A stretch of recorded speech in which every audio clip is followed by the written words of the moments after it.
Hi, in this class we shall discuss variation of enthalpy with temperature, and the expression we derive is known as Kirchhoff's equation, which was given by Kirchhoff. He was the person studying the temperature effect on the enthalpy of a reaction.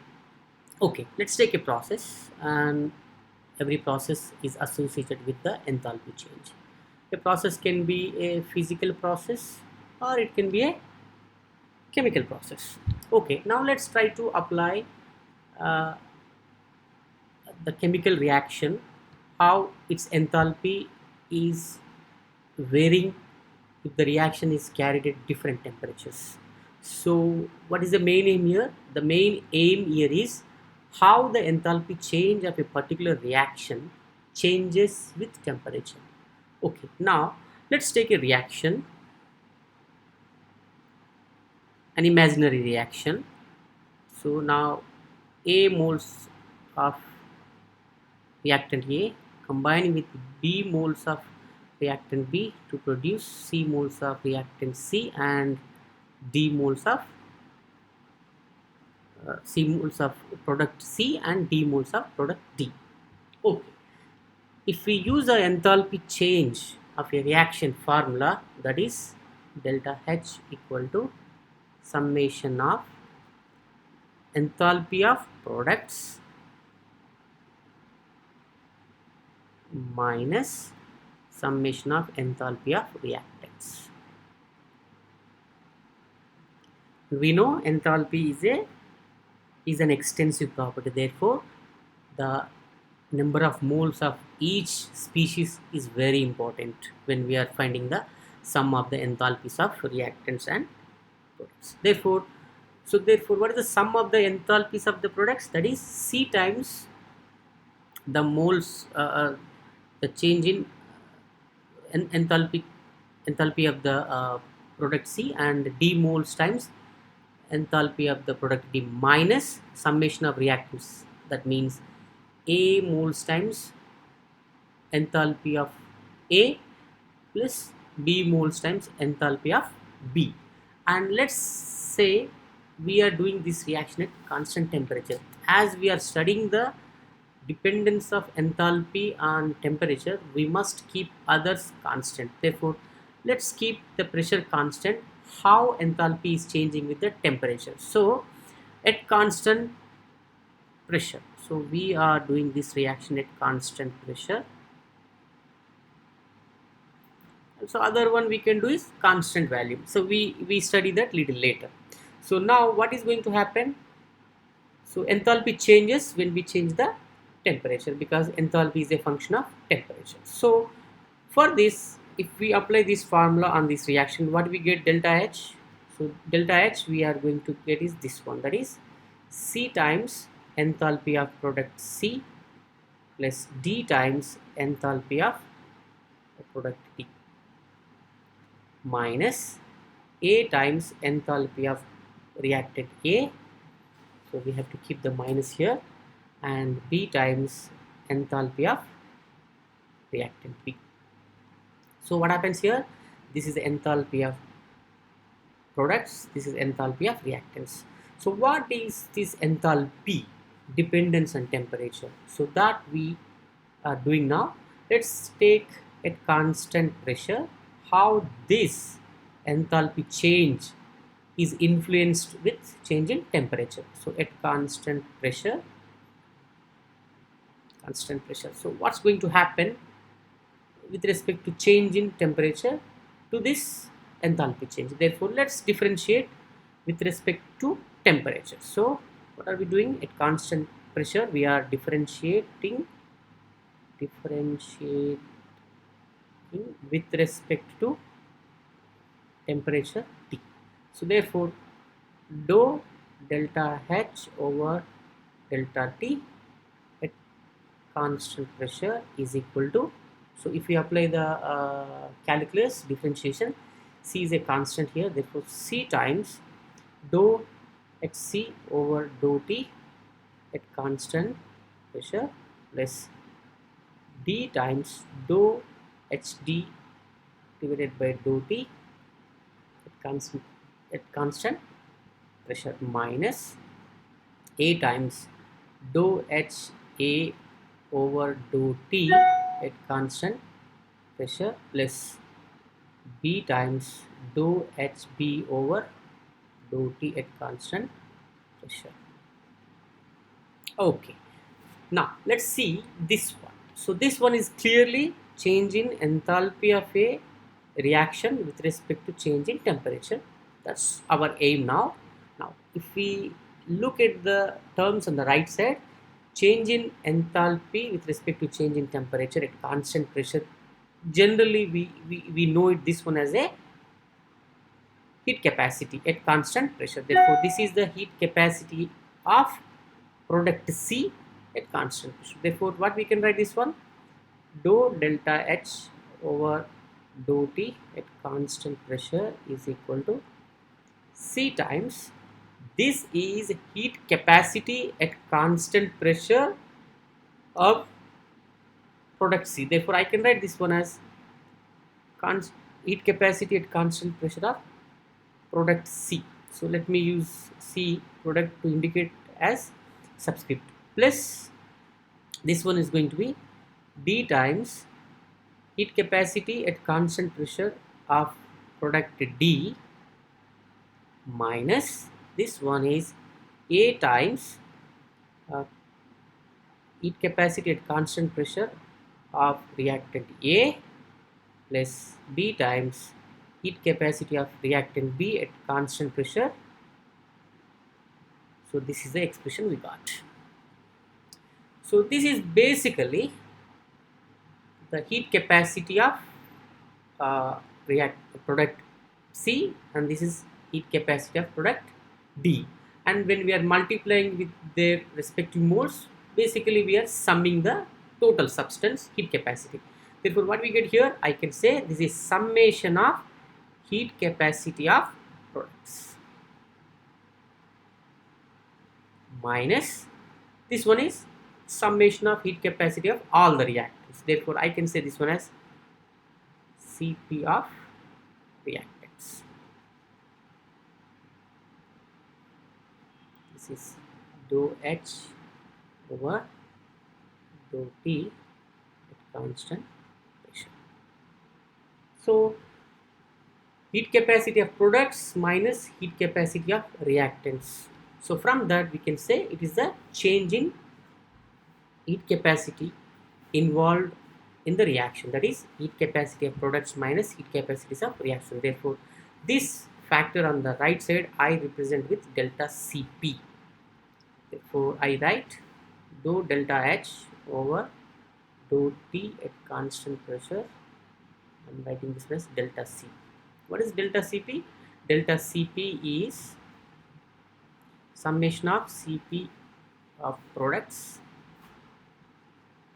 minus summation of heat capacity of reactants.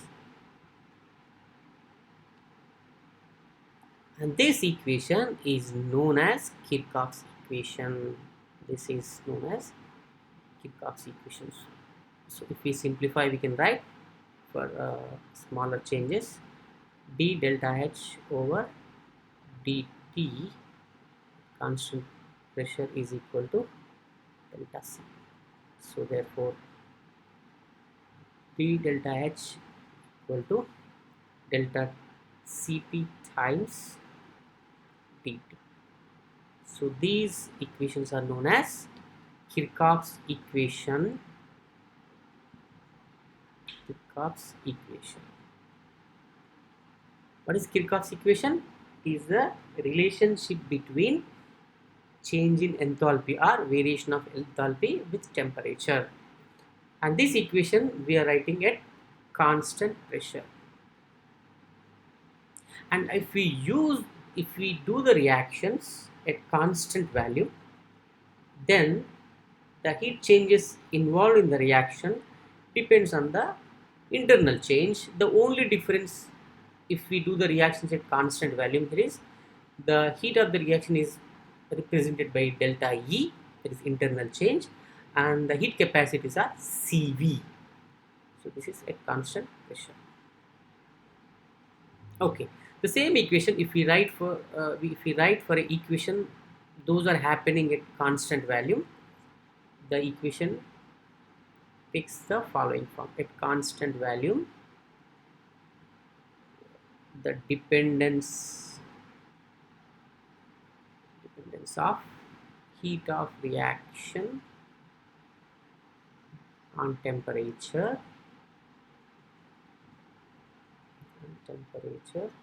is given by following equation. What is that? Dou times delta E over dou T at constant volume is equal to delta CV.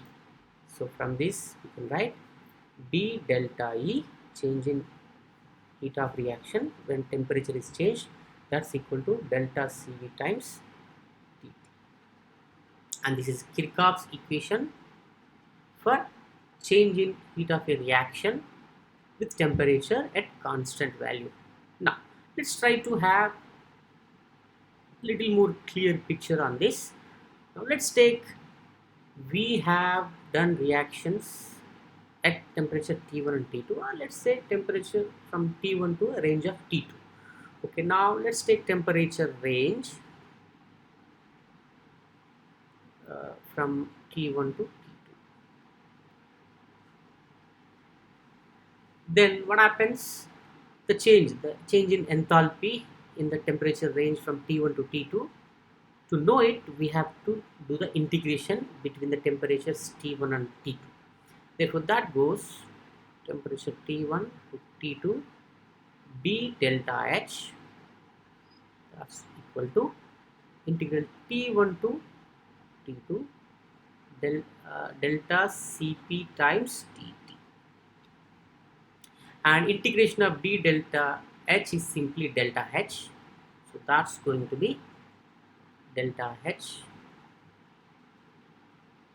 from temperature, that's equal to, and delta Cp, that remains mostly constant if the temperature range is a little temperature range.